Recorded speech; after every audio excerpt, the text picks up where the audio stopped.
আসসালামু আলাইকুম। ওয়ালাইকুম আসসালাম রহমতুল্লাহ বরকাত। কেমন আছেন? জি ভাই বলেন। প্রথম আমার দুটা কোশ্চেন। প্রথম কোশ্চেনটা হলো জুমার নামাজের আগে এবং পরে হুম, কত রাকাত সুন্নত? দেখা যায় বাংলাদেশি, পাকিস্তানি লোকজন এবং ইন্ডিয়ার লোকজন বেশিরভাগই জি, 4 রাকাত পরে, 2 রাকাত হুম, দুখুলুল মসজিদ, তারপরে আবার 4 রাকাত, তারপরে জুমা, তারপরে আবার 6 রাকাত পরে, কেউ কেউ হুম, 10 রাকাতও পরে। জি জি তা জি, আমি যেটা পেয়েছি ইসলামিক কোশ্চেনের আনসারে, হুম, হুম, আমাদের প্রফেসর সাল্লাল্লাহু আলাইহি সাল্লাম জুমার পরে উনি মসজিদে 2 রাকাত 4 রাকাত পড়তেন, বাসায় আসলে 2 রাকাত পড়তেন। জি। এখন আসলে কোনটা সঠিক, এটা একটা কোশ্চেন। আর একটা কোশ্চেন হলো দুরূদে ইব্রাহিম কি নামাজ ছাড়াও পড়া যাবে কিনা?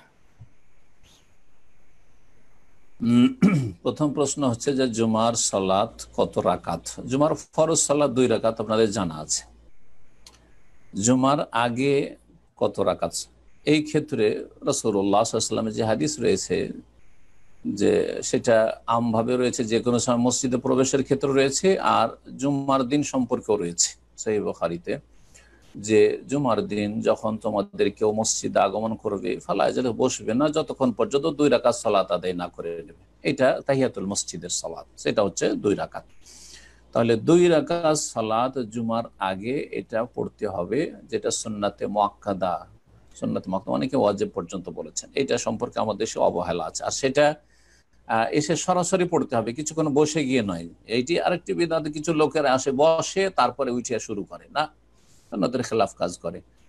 তো এই 2 রাকাত সালাত রয়েছে। এছাড়া আরেকটি হাদিস রয়েছে, জুমা মসজিদে যে তাড়াতাড়ি করে আসলো, আসার পরে ফাসাল্লা মা কুতিবা লাহু, তার জন্য যতটা লিখনি আছে সে সালাত আদায় করলো। হ্যাঁ, যতটা মানে পারলো, সেটা হচ্ছে তার লিখনি, তার ভাগ্যে লিখা আছে। সে পারলো, যতটা পারলো সালাত আদায় করলো। তাহলে বোঝা গেল যে এখানে নফল সালাতের একটা সুযোগ আছে। অর্থাৎ কোন পরিমাণ নির্ধারণ না করে যদি কেউ মনে করে যে আমি যতক্ষণ খুতবা শুরু হবে না 2 রাকাত, 4 রাকাত, 6 রাকাত, 8 রাকাত, 10 রাকাত সালাত আদায় করবো, তাহলে আমরা নিষেধ করব না এই হাদিসের আলোকে। কিন্তু এটার পরিমাণও নির্ধারণ করার অধিকার নেই, কারণ রাসূলুল্লাহ সাল্লাল্লাহু আলাইহি ওয়াসাল্লাম পরিমাণ নির্ধারণ করেন। নফলের কোন পরিমাণ নির্ধারণ, নফল মানে অতিরিক্ত যা পড়বেন পড়েন, আপনার ইচ্ছা। কখনো 2, 4, 6 পড়েন, কখনো পড়িয়েন না। কখনো তেলাওয়াত করেন, সূরা কাহাফ পড়ছেন। যেমন আমরা সৌদি আরবে অধিকাংশ মানুষরা করে কি, 2 রাকাত তাহিয়াতুল মসজিদ পড়ে নিল, যে আমলটি এখানে প্রচলিত। আর তারপরে তখন কোরআন তেলাওয়াত করছে, না সূরা কাহাফ পড়ছে। সূরা কাহাফ পড়ার ফজিলতটাও হাসিল করে নিল জুমাবারের, হয়তো অন্য সময় তার আগে সুযোগ হয়নি, হয়তো সকালবেলা অধিকাংশ লোকেরই সুযোগ হয়তো হয় না। আর যদি কেউ মনে করে যে আমি এই সময়টি এমনি এমনি বসে না থাকি বা কোরআন তেলাওয়াত না করি, আমি সালাত আদায় করবো, সালাতের ভিতরে কোরআন তেলাওয়াত করবো, তাও জায়েজ আছে। কিন্তু আমাদেরকে যখন জিজ্ঞেস করবেন যে জুমার আগে কত রাকাত সালাত, বলবো যে 2 রাকাত সালাত তাহিয়াতুল মসজিদ, যেটা পড়তে হবে। বাকি নফল যদি পড়তে চান পড়বেন। কিন্তু এটাকে জোহরের ওপর কেয়াস করে, যুক্তি দিয়ে জোহরের সাথে তুলনা করে, জোহরের আগে যেহেতু কাবলা জোহর 4 রাকাত আছে, সেই জন্য জুম্মার আগে 4 রাকাত পড়বো, এটা সুন্নতের খেলাফ, এটা ঠিক নয়। যেটা হানাফি ভাইরা করে, তাহলে হানাফি ভাইদের আমলটা এইভাবে ঠিক নয়। নফলের নিয়তে কখনো 4, কখনো 6, কখনো 2 পড়তে থাকেন, অসুবিধা নেই। কিন্তু এইভাবে কাবুলাল জুমা মানে ওই জোহরের 4কে টেনে নিয়ে আসবেন, এটা ঠিক নয়, এর কোনো দলিল নেই। এখন থাকলো জুমার পরে। জুমার পরে যেমনটা বললেন, আপনি যেটা পেয়েছেন, আপনি কোশ্চিন অ্যান্সারে আপনি সেটাই ঠিক পেয়েছেন। সেটা হচ্ছে যে রাসূলুল্লাহ সাল্লাল্লাহু আলাইহি ওয়াসাল্লামের আমল ছিল মসজিদে পড়লে 4 রাকাত, আর বাড়িতে পড়লে 2 রাকাত। এখান থেকে অনেক ওলামারা এই বিষয়টিকে নেওয়ার চেষ্টা করেছেন যে মসজিদের আহ, ফরজের পরে সুন্নত নফল সালাতের চাইতে বেশি দ্বিগুণ ফজিলত কমপক্ষে কিসে রয়েছে, আহ মানে দ্বিগুণ ফজিলত রয়েছে বাড়িতে। এই জন্য বাড়িতে 2 রাকাত পড়তেন আর মসজিদে 4 পড়তেন। তাহলে কেউ যদি মসজিদে 4 পড়ে আর আরেকজন মসজিদে 2 পড়ে, তাহলে সমান নেকি পাবে।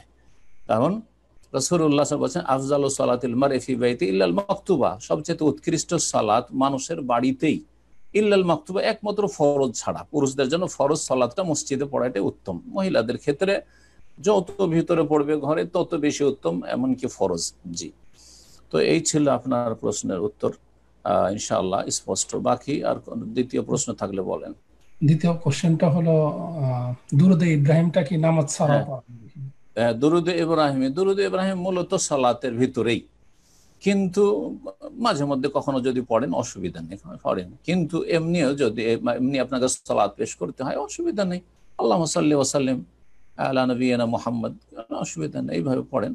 আর যদি মাঝে মধ্যে পড়েন কোনো অসুবিধা নেই, এমন কোনো এরকম কিছু নেই যে সালাতের ভিতর ছাড়া বাইরে পড়া যাবে না, যদিও কিছু ওলামারা এরকম ফতোয়া দিচ্ছেন।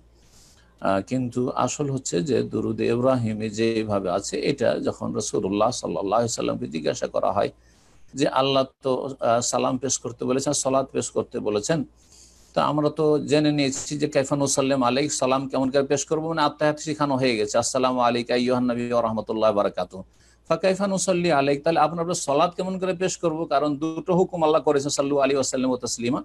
তখন রাসূলুল্লাহ বলে কুলু আল্লাহুম্মা সাল্লি আলা মুহাম্মদ ওয়া আলা আলি মুহাম্মদ কামা সাল্লাইতা আলা ইব্রাহিম ওয়া আলা আলি ইব্রাহিম ইন্নাকা হামিদুম মাজিদ, আল্লাহুম্মা বারিক আলা মুহাম্মদ ওয়া আলা আলি মুহাম্মদ।